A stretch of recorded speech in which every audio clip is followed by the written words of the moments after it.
Hello everyone, I am Anurag Pandey from Access Institute. Today in this video lecture we are going to discuss about anatomy of flowering plant.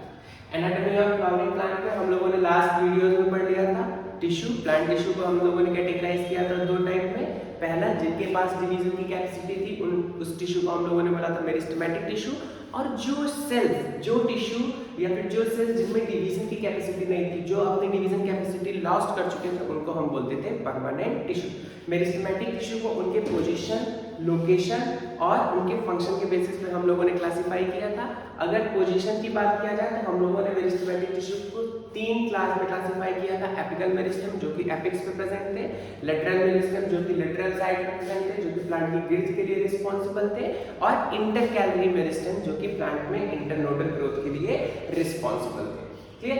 फिर हम लोगों ने जो है वो permanent tissue को उनके ऑर्गेनाइजेशन के बेसिस पे दो पार्ट में क्लासिफाई किया। अगर सारी सेल्स एक ही टाइप की हैं, यानी कि एक ही टाइप की सेल्स अगर उस टिश्यू में प्रेजेंट है, तो उसको हम लोगों ने बोला था सिंपल परमानेंट टिश्यू, और मोर देन वन टाइप की सेल्स अगर प्रेजेंट होती थी तो उनको बोलते थे हम लोग कॉम्प्लेक्स परमानेंट टिश्यू। तो सिंपल परमानेंट टिश्यू में हम लोगों ने पढ़ा था पैरेन्काइमा, कोलेनकाइमा एंड स्क्लेरेन्काइमा, और कॉम्प्लेक्स में हम लोगों ने पढ़ा था जाइलम और फ्लोएम। तो आज हम पढ़ने जा रहे हैं टिश्यू सिस्टम। तो प्लांट में जो टिश्यू सिस्टम होता है वो प्लांट में तीन तरीके का टिश्यू सिस्टम होता है। एक होता है एपिडर्मल टिश्यू सिस्टम जो कि एपिडर्मिस आउटर मोस्ट कवरिंग के लिए रिस्पांसिबल होगा। ग्राउंड टिश्यू सिस्टम जो कि प्लांट में एपिडर्मल और वैस्कुलर सिस्टम को छोड़ देते हैं। तो जो कुछ भी प्लांट में देखने को मिलता है, एंडोडर्मिस है, कॉर्टेक्स है, ये सारा का सारा जो है उसके लिए रिस्पांसिबल होता है ग्राउंड टिश्यू सिस्टम। और वैस्कुलर टिश्यू सिस्टम की बात किया जाए तो प्लांट में ट्रांसपोर्टेशन के लिए जो सिस्टम रिस्पांसिबल होता है उसके डेवलपमेंट के लिए होता है वैस्कुलर टिश्यू सिस्टम। तो अब हम बात करते हैं एपिडर्मल टिश्यू सिस्टम में। तो एपिडर्मल टिश्यू सिस्टम जो है वो आउटर मोस्ट कवरिंग के लिए रिस्पांसिबल है। प्लांट की आउटर मोस्ट कवरिंग के लिए जो है वो हमारा एपिडर्मल टिश्यू सिस्टम जो है वो रिस्पांसिबल होता है। और इस एपिडर्मल टिश्यू सिस्टम में जो है वो एपिडर्मल सेल, एपिडर्मल अपेंडेजेस और स्टोमेटा जो है वो आते हैं। तो एपिडर्मिस क्या है? एपिडर्मिस जो है वो आउटर मोस्ट कवरिंग है। यहाँ पे हम देख रहे हैं ये एक प्लांट है, और इस प्लांट के स्टेम को हमने क्या किया है? कट किया। इस प्लांट के स्टेम को हमने ट्रांसवर्सली कट किया है। तो इसका जो आउटर मोस्ट कवरिंग है, इस आउटर मोस्ट कवरिंग को ही हम बोलते हैं एपिडर्मिस। एपिडर्मिस में जो है वो साइटोप्लाज्मिक कंटेंट जो है वो बहुत ही कम होता है, और उसका वैक्यूल का साइज जो है वो बहुत ज्यादा होता है। और इसके ऊपर एक जो है वो वाटर रेजिस्टेंट सब्सटेंस की जो है वो कोटिंग होती है, और उस सब्सटेंस को हम बोलते हैं क्यूटिकल।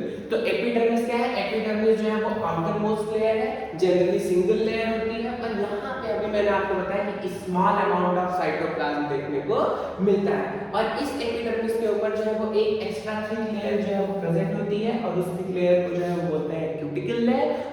ये क्यूटिकल लेयर जो है वो वाटर के एक्स्ट्रा लॉस को प्रिवेंट करती है। तो क्यूटिकल जो है वो एक्स्ट्रा लॉस जो है वो एरियल पार्ट, यानी कि जो पार्ट एयर में है उससे एरियल पार्ट से एक्स्ट्रा वाटर लॉस को प्रिवेंट करती है। फिर जो दूसरा पार्ट आता है वो है स्टोमेटा। तो जो हमारा स्टेम होता है, जो हमारा एपिडर्मिस होता है, उस एपिडर्मिस में कहीं कहीं पे हमको एक पोर देखने को मिलता है, और उसी पोर को हम बोलते हैं स्टोमेटा। तो स्टोमेटा क्या है? Interrupted by the small pore. जब एपिडर्मिस क्या होता है? Epidermis is interrupted by the small pore called stomata. तो एपिडर्मिस में क्या है? एपिडर्मिस जो है वो रेगुलर स्ट्रक्चर नहीं होता है। इस एपिडर्मिस में स्मॉल पोर्स प्रेजेंट होते हैं, और इन पोर्स को हम बोलते हैं stomata. Stomata is surrounded by two guard cell. Stomata के दोनों ओर स्टोमेटा जो है वो दो गॉड सेल से सराउंड होता है। जैसे यहाँ पे हम देख रहे हैं क्या है? ये जो ओपनिंग है, ये जो गैप है, इस गैप को हम बोलते हैं स्टोमेटा, और इसके बाहर की जो दो सेल्स हैं उन सेल्स को बोलते हैं हम गॉड सेल्स। ये दोनों जो है वो गॉड सेल्स हैं। यहाँ पे हम देख रहे हैं ये डाइकॉट स्टेम की बात की जाए, डाइकॉट की बात की जाए लीफ की, तो वहां पे हमको जो है वो बीन शेप स्टोमेटा देखने को मिलता है। कैसा स्टोमेटा देखने को मिलता है? Bean shape. और ये बीन शेप स्टोमेटा जो है वहां पे पोर्स जो होते हैं उस पोर्स को जो है वो सराउंड किए रहते हैं। अगर मोनोकॉट स्टेम की बात की जाए, मोनोकॉट लीफ की बात की जाए, तो मोनोकॉट लीफ में जो है वो डंबल शेप जो है वो स्टोमेटा देखने को मिलते हैं। डंबल शेप गॉड सेल्स देखने को मिलते हैं। इस गॉड सेल्स में जो आउटर मोस्ट लेयर होती है, जो outer most layer, outer most wall है, वो क्या होती है? थिन होती है, और जो इनर वॉल होती है वो क्या होती है, थिक होती है। तो इसी वजह से जब भी इसका कंसंट्रेशन या फिर जब भी इसका साइज इंक्रीज होता है, जब भी इसमें वाटर का कंसंट्रेशन इंक्रीज होगा तो स्टोमेटा का साइज जो है वो इंक्रीज होगा, जिसकी वजह से ये स्टोमेटल पोर क्या है, ओपन होंगे, और जब स्टोमेटा का साइज डिक्रीज होगा तो ये स्टोमेटल पोर जो है वो क्लोज हो जाएंगे। तो हमने जाना कि यहाँ पे क्या है, मोनोकॉट में जो है वो स्टोमेट गार्ड सेल का शेप कैसा होता है, डंबल शेप होता है, और डाइकॉट लीफ में जो है वो स्टोमेटल का गार्ड सेल का शेप जो है वो हमारा बीन शेप होता है। और ये स्टोमेटा के जो गार्ड सेल्स होते हैं इसमें जो है वो फोटोसिंथेसिस के लिए जो है वो क्लोरोफिल जो है वो प्रेजेंट होता है, और इसका मेन रोल क्या है, गैसियस एक्सचेंज। स्टोमेटल पोर्स जब ओपन होता है, तो स्टोमेटल पोर्स जब ओपन होता है तो जब प्लांट रेस्पिरेशन कर रहा होगा तो उस रेस्पिरेशन प्रोसेस में जो भी कार्बन डाइऑक्साइड बनता है वो रिलीज होगा, और ऑक्सीजन चाहिए होगा तो वो ऑक्सीजन भी जो है वो फोटोसिंथेसिस प्रोसेस से जो ऑक्सीजन रिलीज होता है वो ऑक्सीजन भी जो है वो इसी स्टोमेटल पोर्स के साथ साथ जो है वो रिलीज होता है। फोटोसिंथेसिस प्रोसेस में जो भी कार्बन डाइऑक्साइड चाहिए होती है वो भी कार्बन डाइऑक्साइड इन्हीं स्टोमेटल पोर्स के थ्रू जो है वो प्लांट में डिफ्यूज होती है। और स्टोमेटल अपर्चर की अगर बात किया जाए एपरेटस की, तो स्टोमेटल एपरेटस में हमको स्टोमेटल अपर्चर यानी कि वो जो पोर है उसको बोलेंगे stomatal aperture, which is surrounded by guard cells. तो यहाँ पे दो गॉड सेल्स देखने को मिलती है, एंड सराउंडिंग एपिडर्मल सेल, और सराउंडिंग एपिडर्मल सेल जिनको कि हम सब्सिडियरी सेल्स बोलते हैं। यहाँ पे हम देख रहे हैं ये दो गॉड सेल्स है, डाइकॉट में अगर हम देख रहे हैं तो यहाँ पे क्या है, ये दो गॉड शेप है, बीन से, और ये क्या है स्मॉल, ये क्या है स्टोमेटल अपर्चर यानी कि ओपनिंग, और यहाँ पे क्या है ये ओपनिंग जो है वो गार्ड सेल जो है वो सराउंडेड बाय एपिडर्मल सेल जिनको हम बोलते हैं सब्सिडियरी सेल। फिर हम बात करते हैं एपिडर्मल अपेंडेजेस की। तो एपिडर्मल अपेंडेजेस, एपिडर्मिस से जो भी स्ट्रक्चर निकले होते हैं उनको हम बोलते हैं एपिडर्मल अपेंडेजेस। जैसे कि यहाँ पे एपिडर्मिस के पास जो है अपेंडेजेस देखने को मिलते हैं। यहाँ पे अगर रूट की बात की जाए तो रूट में जो रूट हेयर्स होते हैं वो एपिडर्मल अपेंडेजेस का काम करते हैं एज एपिडर्मिस अपेंडेजेस। तो ये जो रूट हेयर्स है ये क्या होता है, ये रूट हेयर जो है वो हमारा सिंगल सेलुलर स्ट्रक्चर है, और यहाँ पे क्या होता है ये इसमें ब्रांचिंग देखने को नहीं मिलती है, और ये रूट हेयर जो है वो रिस्पॉन्सिबल होता है वाटर एब्जॉर्प्शन के लिए। तो रूट हेयर जो है वो आपको देखने को मिलते हैं, root hairs are unicellular elongation of epidermal cell of the root, यानी कि एपिडर्मल सेल से एक इलॉन्गेशन स्ट्रक्चर निकल आता है जो कि यूनिसेलुलर होता है और वाटर एब्जॉर्प्शन के लिए रिस्पॉन्सिबल होता है। और ऐसा ही स्ट्रक्चर यहाँ स्टेम में देख रहे हैं, तो इस तरीके का जब एपिडर्मिस से आउटर ग्रोथ देखने को मिलती है स्टेम में, तो उस स्ट्रक्चर को हम बोल देते हैं ट्राइकोम्स। ये ट्राइकोम्स जो है वो यूनिसेलुलर और जनरली मल्टीसेलुलर होते हैं, और ब्रांच अनब्रांच दोनों तरीके के पाए जा सकते हैं।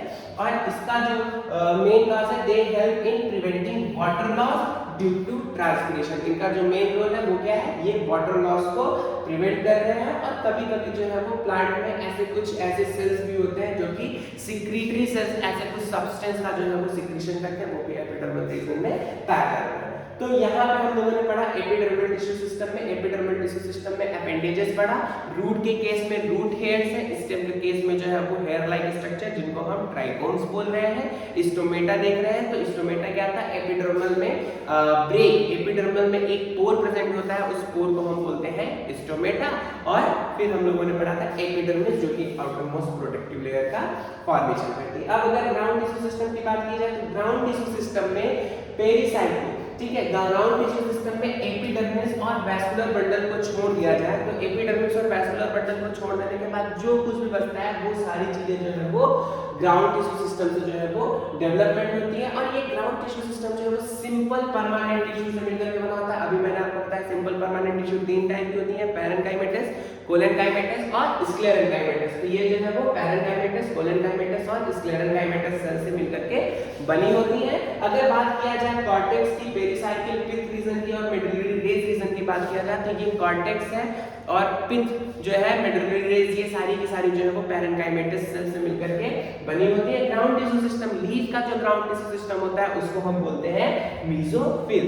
यहाँ हम डायग्राम में देख सकते हैं कि यहाँ एक लीफ है, एक स्टेम है, इस स्टेम को हमने क्या किया, इसका ट्रांसफर सेक्शन कर दिया। तो इस ट्रांसफर सिस्टम में जो आउटर मोस्ट लेयर है उसको डर्मल टिश्यू यानी कि एपिडर्मिस बोल रहे हैं, और इसके बाद जो है वो कॉर्टिकल रीजन आता है, कॉर्टिकल रीजन के बाद जो है वो एंडोडर्मिस आता है। तो तो यहाँ तक एंडोडर्मिस के बाद जो है वो पेरिसाइकल रीजन आता है। लेकिन अगर वैस्कुलर बंडल जाइलम फ्लोएम को अगर छोड़ दिया जाए तो इसके जाइलम फ्लोएम और डर्मल टिश्यू को अगर छोड़ दिया जाए तो बाकी जो भी स्ट्रक्चर हमको देखने को मिल रहा है उसके लिए रिस्पांसिबल होता है हमारा ग्राउंड टिश्यू सिस्टम। अब बात करते हैं हम लोग वैस्कुलर टिश्यू सिस्टम की। तो वैस्कुलर टिश्यू सिस्टम जो है वो प्लांट में ट्रांसपोर्टेशन के लिए रिस्पांसिबल होता है और सेकेंडरी ग्रोथ के लिए भी रिस्पांसिबल होता है। ये वैस्कुलर टिश्यू सिस्टम जो है वो जाइलम फ्लोएम और कैम्बियम से मिलकर के बना होता है।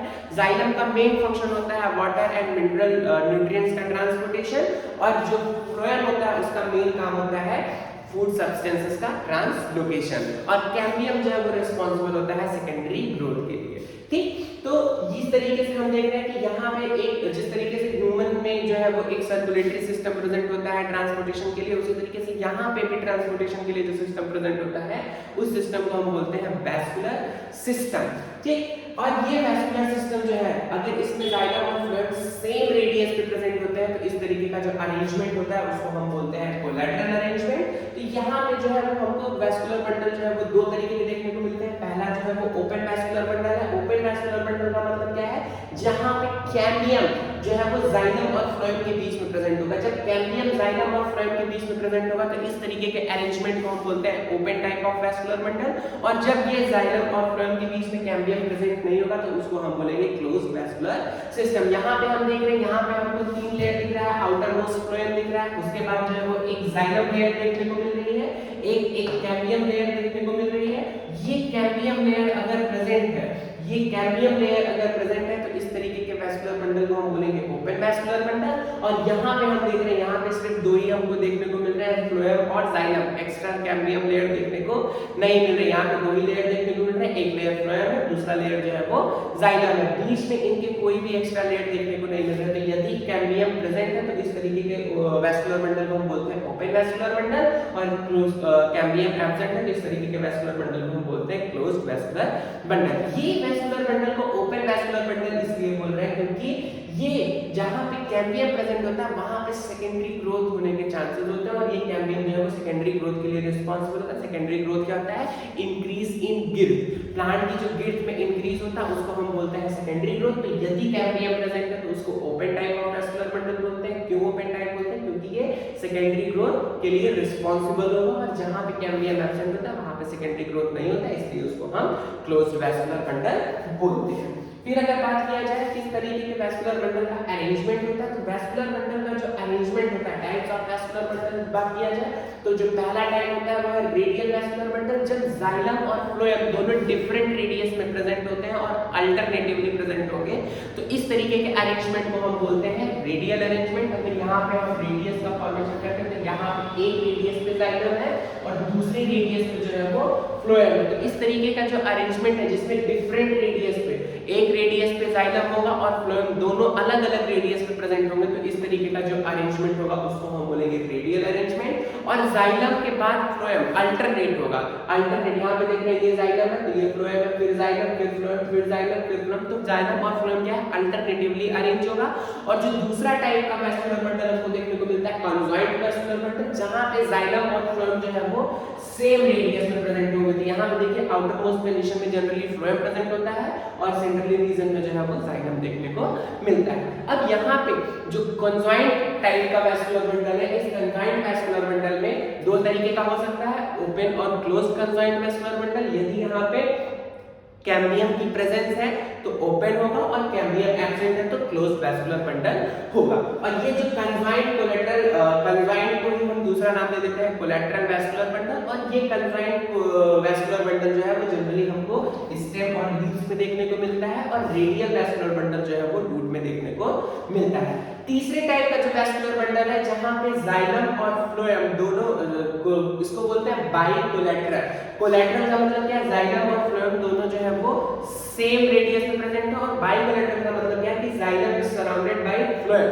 तो दोनों तरफ जो है वो फ्लोएम की प्रेजेंस होता है। बाई मतलब दो, तो ये क्या है, यहाँ पे एक ही आउटर मोस्ट कवरिंग जो है वो फ्लोएम की है, आउटर मोस्ट रीजन पे जो है वो फ्लोएम प्रेजेंट है। तो जब जाइलम और phloem when two phloem occurs in a vascular bundle separated by central xylem। तो सेंट्रल रीजन में क्या है, जाइलम प्रेजेंट है और इसके दोनों ओर जो है वो फ्लोएम प्रेजेंट है। तो इस तरीके का जो अरेंजमेंट होता है उसको हम बोलते हैं बाइकोलेटरल वैस्कुलर बंडल। और ये बाइकोलेटरल वैस्कुलर बंडल जो है वो फैमिली कुकुरबिटेसी का एग्जांपल है। ठीक, तो हम लोगों ने देखा तीन तरीके के वैस्कुलर अरेंजमेंट्स थे। पहला वैस्कुलर अरेंजमेंट क्या था, रेडियल, जिसमें कि जाइलम और फ्लोएम डिफरेंट रेडियस में है। दूसरा वैस्कुलर बंडल क्या था, कोलेटरल या फिर कंजॉइंट, जहां पे जाइलम और फ्लोएम क्या है, एक ही रेडियस पे प्रेजेंट है। और तीसरा टाइप का हमने देखा बाइकोलेटरल, जहां पे क्या है, जाइलम जो है वो सराउंडेड बाय फ्लोएम। तो फ्लोएम जो है वो दो पार्ट है, आउटर सरफेस पे क्या है फ्लोएम और सेंट्रल रीजन पे जाइलम है। तो इस तरीके का जो अरेंजमेंट है उसको बोल रहे हैं बाइकोलेटरल वैस्कुलर बंडल। और ये बाइकोलेटरल वैस्कुलर बंडल जो है वो फैमिली कुकुरबिटेसी का कैरेक्टरिस्टिक फीचर है। फिर अगर हम बात करते हैं रूट की, तो एनाटॉमी ऑफ डाइकॉट रूट या फिर एनाटॉमी ऑफ रूट की अगर बात की जाए, तो रूट में अगर हम उसका एक ट्रांसफर सेक्शन कट करते हैं, तो रूट के ट्रांसफर सेक्शन में हमको आउटर मोस्ट कवरिंग देखने को मिलेगी, जिसको हम एपिडर्मिस बोलेंगे।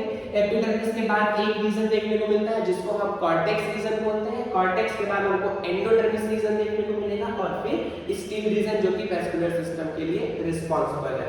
फिर यहाँ पे हम देख रहे हैं ये डायग्राम है, ये क्या है, डायग्रामेटिक रिप्रेजेंटेशन है। तो डायग्रामेटिक रिप्रेजेंटेशन में ये जो आउटर मोस्ट कवरिंग है इसको हम एपिडर्मिस बोल रहे हैं। रूट के केस में जो आउटर मोस्ट कवरिंग होती है उसको एपिडर्मिस ना बोल करके हम बोलते हैं एपिब्लेमा।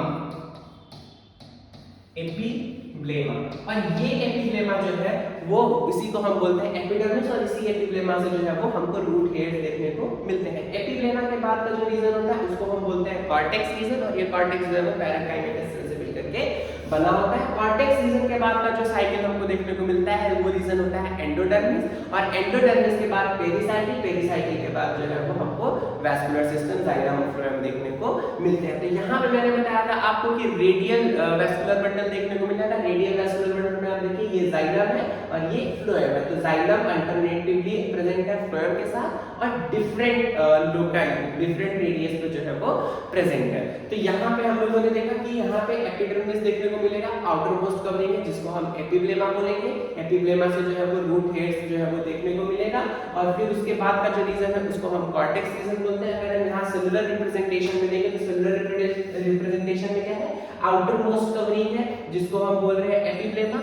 एपिब्लेमा के बाद जो है वो कॉर्टेक्स रीजन है, पैरेंकाइमेटिस सेल से बनी है, और पैरेंकाइमेटिस रीजन के बाद एंडोडर्मिस आता है। एंडोडर्मिस में जो है वो एक वाटर रेजिस्टेंट सब्सटेंस बना होता है, और उस स्ट्रिप को बोलते हैं हम कैस्पेरियन स्ट्रिप। ये कैस्पेरियन स्ट्रिप जो है वो वाटर रेजिस्टेंट सब्सटेंस से मिलकर के बना होता है। और इसके बाद का जो रीजन है पेरिसाइकिल, एंडोडर्मिस के बाद का जो रीजन है उसको हम बोलते हैं पेरिसाइकिल, और पेरिसाइकिल के अंदर जो है वो हमको सेंट्रल का जो रीजन होता है उसको हम पिथ बोलते हैं।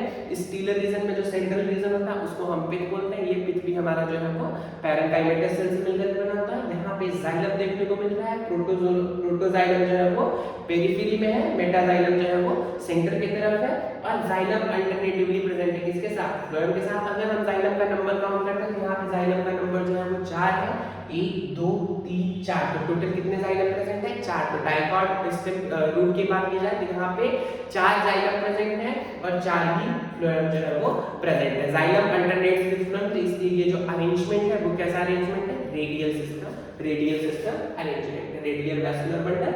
फिर अगर बात करते हैं एपिडर्मिस की, तो जो रूट का एपिडर्मिस होता है उस रूट के एपिडर्मिस को हमने बताया आपको कि उसको बोलेंगे epiblema.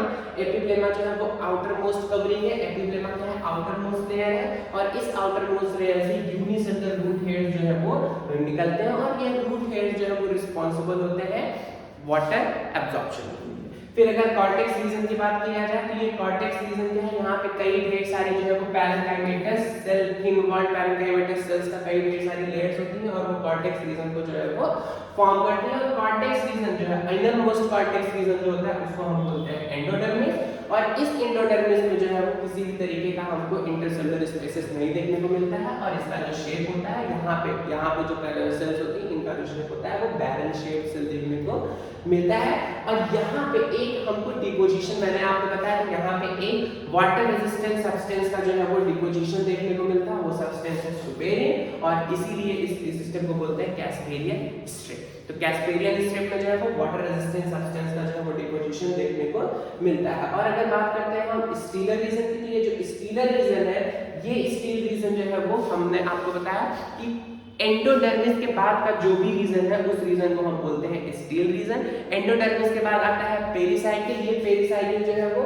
Next to the endodermis, endodermis के बाद की जो लेयर होती है उसको हम बोलते हैं पेरिसाइकिल। थिक वॉल्ड होती है, पैरेंकाइमेटस सेल की होती है, रिफर टू एज पेरिसाइकिल। तो यहाँ पे हम देख रहे हैं आउटर मोस्ट कवरिंग क्या है, आउटर मोस्ट जो है वो एपिब्लेमा है।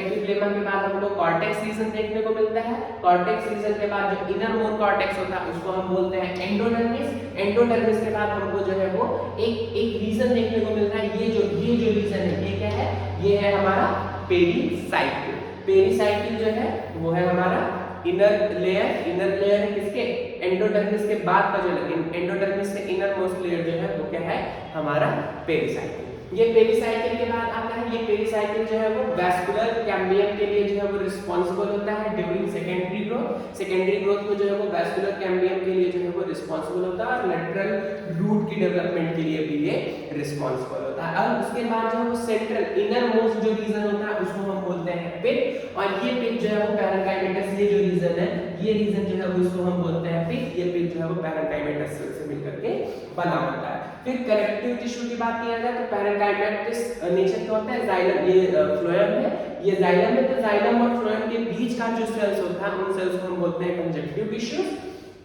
वैस्कुलर बंडल की बात किया जाए तो यहाँ पे जो वैस्कुलर बंडल होते हैं 2 to 4, मैंने आपको बताया कि डाइकॉट रूट में जो है वैस्कुलर बंडल का नंबर फिक्स होता है। ये वैस्कुलर बंडल जो है वो 4 से ज्यादा देखने को नहीं मिलेंगे, 2 to 4 नंबर इनका देखने को मिलेगा। तो ये जो डायग्राम है यहाँ पे हमको 4 वैस्कुलर बंडल देखने को मिल रहे हैं, 1 2 3 4।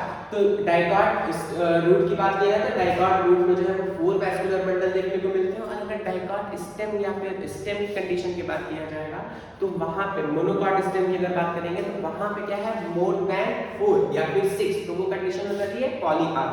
तो यहाँ पे 4 यानी कि टेट्रार्क कंडीशन देखने को मिलती है। तो ये कंडीशन क्या है हमारी टेट्रार्क कंडीशन है, यानी कि यहाँ पे जाइलम का कंडीशन कितना है 4। ठीक, तो later cambium ring develops between the xylem and phloem. तो यहाँ पे क्या होता है जाइलम और फ्लोएम पेरिसाइकिल जो रिस्पांसिबल होता है डेवलपमेंट के लिए कैम्बियम रिंग के। तो जब यहाँ पे कैम्बियम रिंग जो है वो डेवलप हो जाएगी तो इस तरीके के रूट में जो है वो हमको सेकेंडरी ग्रोथ देखने को मिलेगा। फिर अगर बात किया जाए मोनोकॉट रूट की, तो मोनोकॉट रूट का भी जो स्ट्रक्चर होता है वो लगभग डाइकॉट रूट के साथ जो है वो सिमिलरिटी शो करता है। तो यहाँ पे भी हमको देखने को मिलेगा आउटर मोस्ट एपिब्लेमा, एपिडर्मिस जिसको एपिब्लेमा बोलेंगे। एपिडर्मिस के बाद जो है वो कॉर्टेक्स रीजन देखने को मिलेगा। कॉर्टेक्स रीजन के बाद जो है वो हमको एंडोडर्मिस देखने को मिलेगा। एंडोडर्मिस के बाद पेरिसाइकिल, वैस्कुलर बंडल और पिथ देखने को मिलेगा। पिथ जो है वो यहाँ पे मोर डेवलप होगा as compare to dicot root. Monocot roots में जो है वो पिथ रीजन, यहाँ पे आप देखिए सेंट्रल रीजन जो है वो कितना खाली है, ये सेंट्रल रीजन होता है, इसी को हम बोलते हैं पिथ। तो यहाँ पे जो है वो सेंट्रली पिथ क्या होगा मोर डेवलप होगा। वैस्कुलर बंडल की अगर बात किया जाए तो मैंने बोला था अभी आपको कि वैस्कुलर बंडल यहाँ पे मोर देन 6 होंगे, 6 होगा या 6 से ज्यादा होगा। तो यहाँ पे हम देख रहे हैं वैस्कुलर बंडल जो है वो 6 की नंबर में है। तो ये जो कंडीशन होती है जहाँ पे 6 से ज्यादा वैस्कुलर बंडल प्रेजेंट होते हैं इस कंडीशन को हम बोलते हैं पॉलीआर्क कंडीशन। तो आउटर मोस्ट कवरिंग क्या है, आउटर मोस्ट कवरिंग जिसको हम बोल रहे हैं एपिब्लेमा। एपिब्लेमा के बाद एपिब्लेमा से जो है वो रूट हेड्स प्रेजेंट है जिनका प्राइमरी फंक्शन क्या है वाटर एब्जॉर्प्शन। इसके बाद का जो रीजन आता है उसको हम बोलते हैं कॉर्टेक्स रीजन। कॉर्टेक्स रीजन के बाद जो है वो एंडोडर्मिस। एंडोडर्मिस के बाद का जो रीजन है उसको हम बोलते हैं पेरिसाइकिल। एंडोडर्मिस के बाद का जो रीजन है उसको हम बोलेंगे पेरिसाइकिल। तो ये पेरिसाइकिल जो है वो यहाँ पे प्रेजेंट होता है। और मोनोकॉट रूट में किसी भी तरीके का कैम्बियम का डेवलपमेंट नहीं होता, तो यहाँ पे किसी भी तरीके का सेकेंडरी ग्रोथ का भी चांस नहीं है। ठीक, तो यहाँ पे क्या है, यहाँ पे जाइलम बंडल क्या था ज्यादा होगा as compare to dicot roots. यहाँ पे वैस्कुलर बंडल क्या है ज्यादा है, मोर देन 6 या फिर 6 हो सकता है या फिर मोर देन 6 हो सकता है। तो ये जो कंडीशन है इस कंडीशन को हम बोलते हैं पॉलीआर्क। वहां पे 2 to 4 कंडीशन था, तो जहां पे 4 कंडीशन प्रेजेंट होगा उसको बोलेंगे हम टेट्रार्क कंडीशन।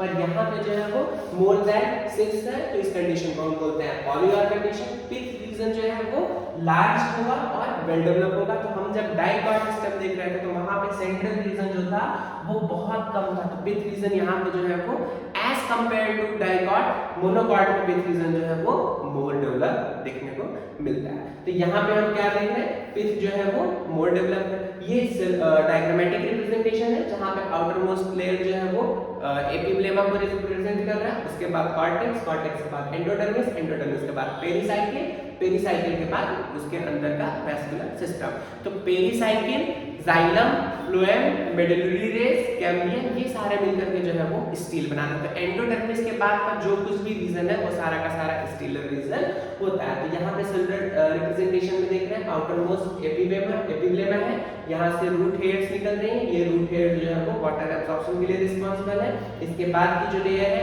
पैरेन्काइमेटस लेयर, इसको हम कॉर्टेक्स बोलते हैं। एंडोडर्मिस है, यहाँ पे भी एंडोडर्मिस में कैस्पेरियन स्ट्रिप प्रेजेंट है। और फिर यहाँ पे एक अंदर की जो लेयर है, एंडोडर्मिस से अंदर की जो लेयर है उसको हम बोलते हैं पेरिसाइकिल। पेरिसाइकिल के बाद जो है वो जाइलम और फ्लोएम जो है वो अल्टरनेटिवली अरेंज होते हैं, और इस तरीके का जो अरेंजमेंट होता है इसको हम बोलते हैं, इस तरीके का जो अरेंजमेंट है जहाँ पे जाइलम और फ्लोएम डिफरेंट रेडियस पे प्रेजेंट होते हैं, इस तरीके का अरेंजमेंट जो है वो रेडियल अरेंजमेंट होता है। और यहाँ पे हमको पिथ जो है वो as compared to dicot to